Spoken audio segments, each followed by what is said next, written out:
welcome to the show, Brittany. We're so excited to have you here. Thank you so much. Brittany Winfield of the Winfield Creative, such a big fan. And I wanted to get a little bit more information about why do you do the work of the social media management that you do?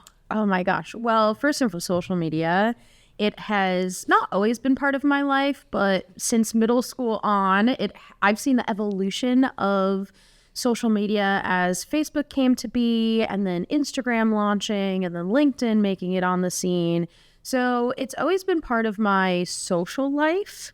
And when I decided to start the Winfield Creative and figure out, okay, what services do I actually want to offer?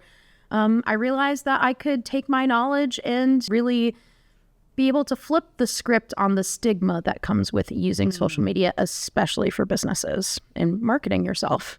I love that. And so how do you feel like you help your clients?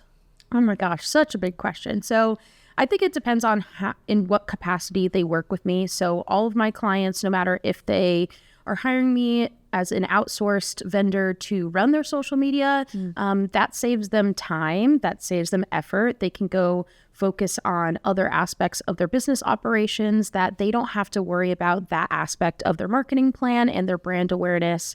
And they have a trusted source to rely on for any questions related to social media. And they just have peace of mind when it comes to it. And then my mentoring clients, they also get strategy. So we sit down and create an action plan for them. And all of my clients, I love teaching them along the way. So everybody gets a little bit more education and awareness as to how we can leverage social media for their business. And I just love that aspect of the relationship building with the clients, whether they be management or my mentor clients.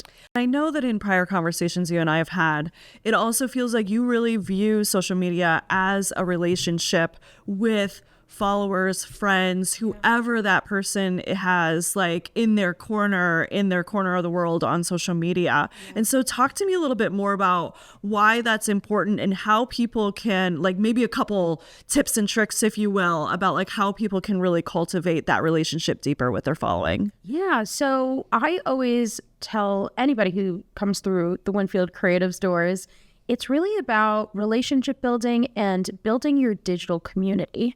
We see people on the streets when we are in-person networking in BNI. We see people every single day. And for some people, it might be a little nerve-wracking to start a conversation in person. So social media is also an opportunity for those who aren't just comfortable saying, hey, let me tell you about my business.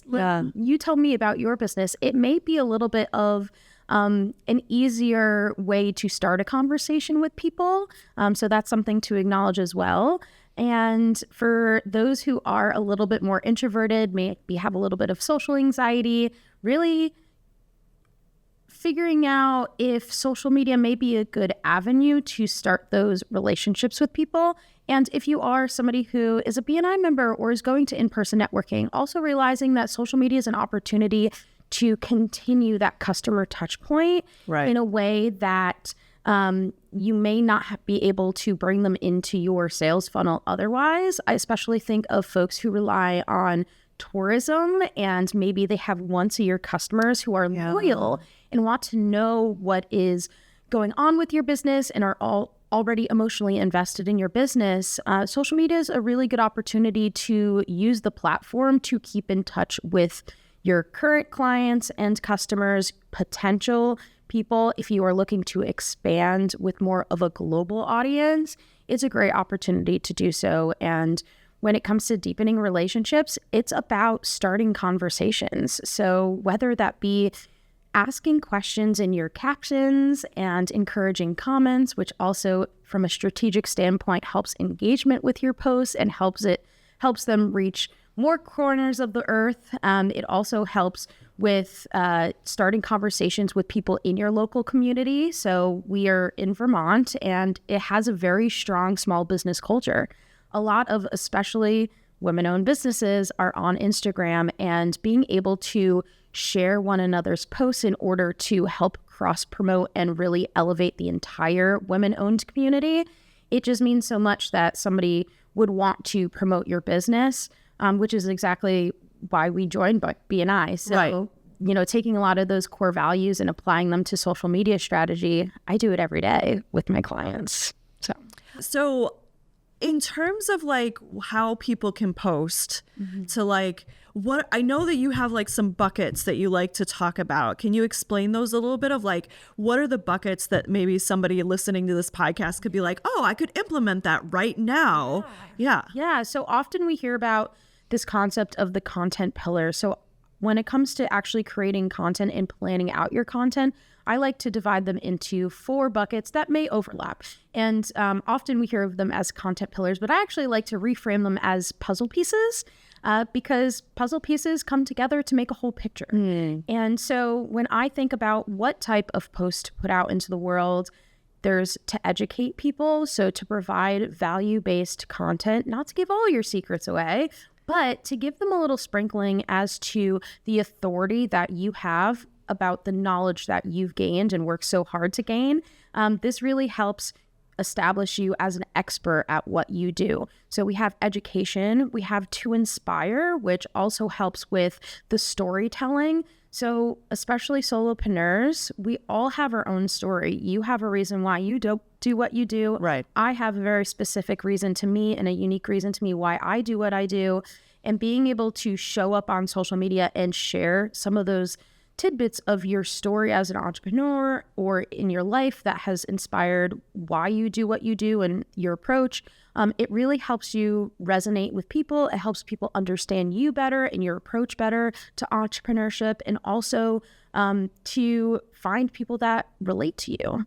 So, well, and it sounds like too, not to interrupt, but like it also sounds like you're really helping those new followers or people who are just coming into your world because maybe they like your hashtags or like you're collaborating with somebody that they know and then they're getting introduced to you, and that's a little bit of strategy, but you're helping them really see you as a human and what you have in common with them when you do this inspire piece. Relatability is one of the top 3 factors that the algorithm considers, and that's also helpful for finding your target audience.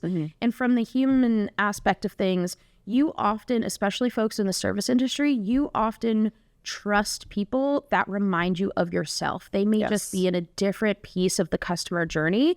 Often the authority figure is a few steps ahead. That's why you're hiring them to help you get to the point. So that's exactly where inspirational posts would come into play, is to motivate an emotion in people so that way they take action. The third pillar that I consider, I think for me, the most important, because I do work in a field where there is a lot of stigma when it comes to social media and really big conversations, especially with what's happening in Congress right now, is to entertain. There is a lot of there's a lot of heaviness when it comes to the topic of using social media, especially when it comes to addiction. And again, what's happening in with all the bills trying to be passed right now. But you can use a lighthearted approach when it comes to anybody's industry and make light of, heavier topics that are related to what you do. So to entertain is to showcase a little bit of humor, showcase the company's culture, and who are the people that make the business run, and being able to do it in a way that is a little bit more freeing, fun, creative is always a little bit more, for me, it's a little bit more fun because there are training audios that you can use. There are different ways to go about, incorporating my comedic experience into, the business world. And that allows people to see a little bit of what I do when I'm not running the business, which is comedy. I love that because it also, for me, brings up that, you don't have to be like wanting to do a TikTok dance. No. You don't like, I'm vehemently opposed, but like, same. But like you can show your sense of humor in an entertaining way, whether that's through writing or through video or whatnot. Exactly. And that will really help people be like, oh my God, that's totally my sense of humor. And she's just hysterical. Like, And not even from the sense of humor piece, but also like often these are misconceptions that they have about your business as well. So that's also a way to debunk any myths that you may have. So for example, the other day, Instagram and Facebook went down. There was a huge glitch that happened globally.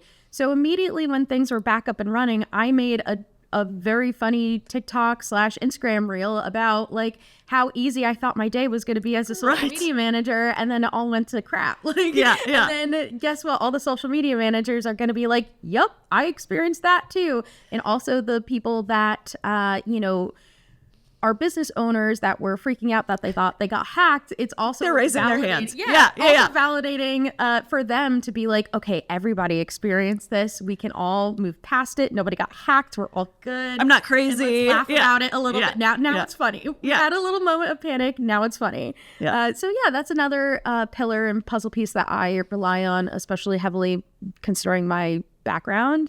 And I encourage people to do it too, because social media can be fun. It doesn't have to always, and it should not always be just like selling yourself. You do have to deepen those relationships with people. So in order to gain some interest, gain some relevancy, and feel approachable to somebody as well, that's also another strategy that people don't often think that, okay, more humorous posts can also make you seem like an approachable person from a customer service aspect. Yeah. So if you only see sales posts, it's going to be pretty intimidating for somebody to reach out to you and ask a follow-up question.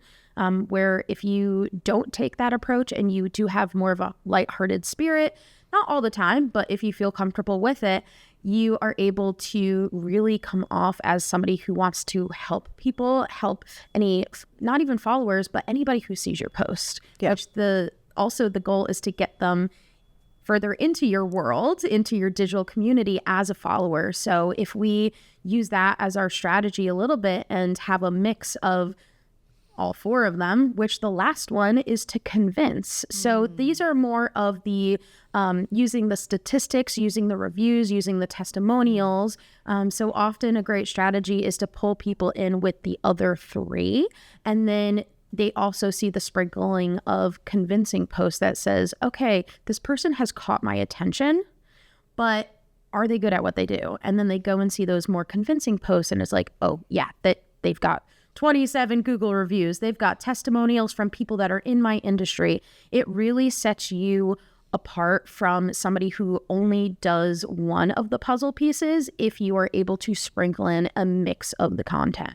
Tell me about your favorite client's testimonial or transformation story, like your favorite client success story. Oh my goodness.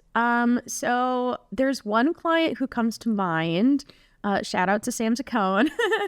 Sam is somebody who came to me when she had 62 followers, I think, and was just a very eager spirit, wanted to learn how to really use it.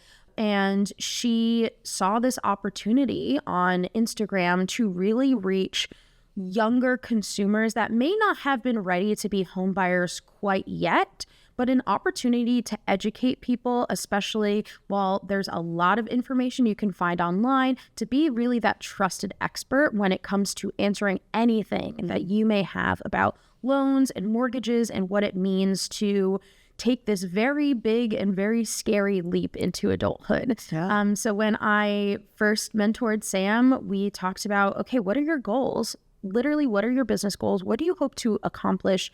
Not even talking social media yet. As an entrepreneur, as an independent mortgage broker, what do you hope that your life looks like in 6 months to a year? And after we discussed that, we talked then about your target audience. Okay, who do you want to focus on?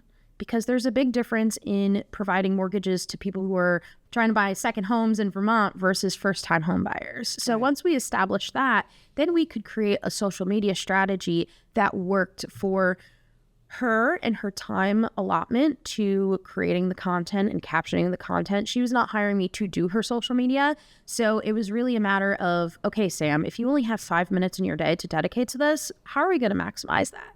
And she took those strategies and ran with it. And now she's almost, I think she just crossed over 1,000 followers. Wow. And is like stopped at events, is recognized at events. So this is exactly how we could take this digital community and bring these connections into the real world and vice versa as well, and take these real world connections and pull them into our social media as well, where now she is seen as both an online expert at providing education and also a in-person in the real world gets stopped at, I think she was at Lunig's and like got stopped and was recognized by somebody who recognized her from Instagram. Wow. So being able to educate people, I would say she is my top, like, mentoring. Especially, she just took all that information and ran with it, and still reaches out for questions, Of course, but a lot less questions now, which means she's really putting these strategies into practice and actually loves filming content. She has just found such joy in it, because she's providing people with guidance, providing people with answers that they otherwise would be searching for online, and may be finding misinformation as well. So she's taken that and been able to debunk any, misconceptions about applying for loans online. And yeah, it's been a great success for her. And it has been just awesome to watch her run with this strategy. And also not be afraid to try new things too, because just because it's a trend doesn't mean you can't try something original. And some of her original content has really made it to interesting parts of the world. So that's amazing. To see. Oh, I love that. Yeah. Congratulations, lady. Yeah. What I love about that too is that, like, I think that I feel like we were kind of talking about this maybe before we were recording, so I just want to like name it, is that sometimes when we see the number of followers, it's easy to compare ourselves to like Kim Kardashian, who has millions of followers, right? And that's just not realistic. But the fact of the matter is, if you have 50 followers, think about those people in the room with you. Yep. That's a lot of people. It is. And so, like, getting to 100 or 200 or 700 or 1,000 or more is a lot. Like, you couldn't fill, like, how much space would you need to fill with all of those people? They are human beings. They're not just numbers. Yes, and I think that that's really, hearing that perspective about social media followers has really helped me quantify of, like, instead of being like, oh, I don't have that many. No. Every person is valuable. Yeah. And all of those I'm so appreciative for. Yes, exactly. Yeah. And as a social media manager, it took me almost 2 years for the Winfield Creative to get over 1,000 followers. So that right there, imagine being a social media manager reaching out to people with only like 156 followers. Right. It takes time. I want to validate that, but it's what you do with that time that really matters. Is it more valuable to put out a post today, or is it more valuable to go reach out to 5 of your followers and be like, hey, I just wanted to more personally introduce myself. Thank you so much for the follow. Let's set up a coffee chat sometime. Yeah. So it's really for the person who is running their social media platform is, how can we fill our time with intentional actions that make sense for our business goals? That is exactly why it's so important. And I tell my clients, think of your followers, I use this word loosely, as leads. Not to sell all of them, but they are essentially warm leads, because they have at least a little ounce of emotional investment in your business. Yeah. And that, like, your business is taking up space on their newsfeed. So thinking of it that way, when you do put out a post, make sure it is speaking to them. And from an algorithmic standpoint, also, the algorithm really appreciates when you are paying attention to your relationships. So who are you following? Who's following you? Your relevancy. Is the content you're producing relevant to the platform as a whole? Because remember, Instagram and all platforms, I just use Instagram for my main example, but it's a business as well. So it wants to keep users on the platform. Right. And also interest. Is it interesting? Are you producing content that is going to keep people commenting and liking and engaging with your profile? So if you focus on what I focus on is the approach is appreciative inquiry is what we call it. So showing a little bit of gratitude, appreciation, and inquiry. So not being afraid to ask questions, to start conversations online. And ask people, this is an opportunity to gain feedback from people as well. So it actually helps you as a business owner if you are engaging your audience online. And yeah, that's an opportunity to still deepen those relationships. But as far as the idea of seeing your followers as leads, they have the emotional investment. So make it worth their time that you are taking up in their follower list as well.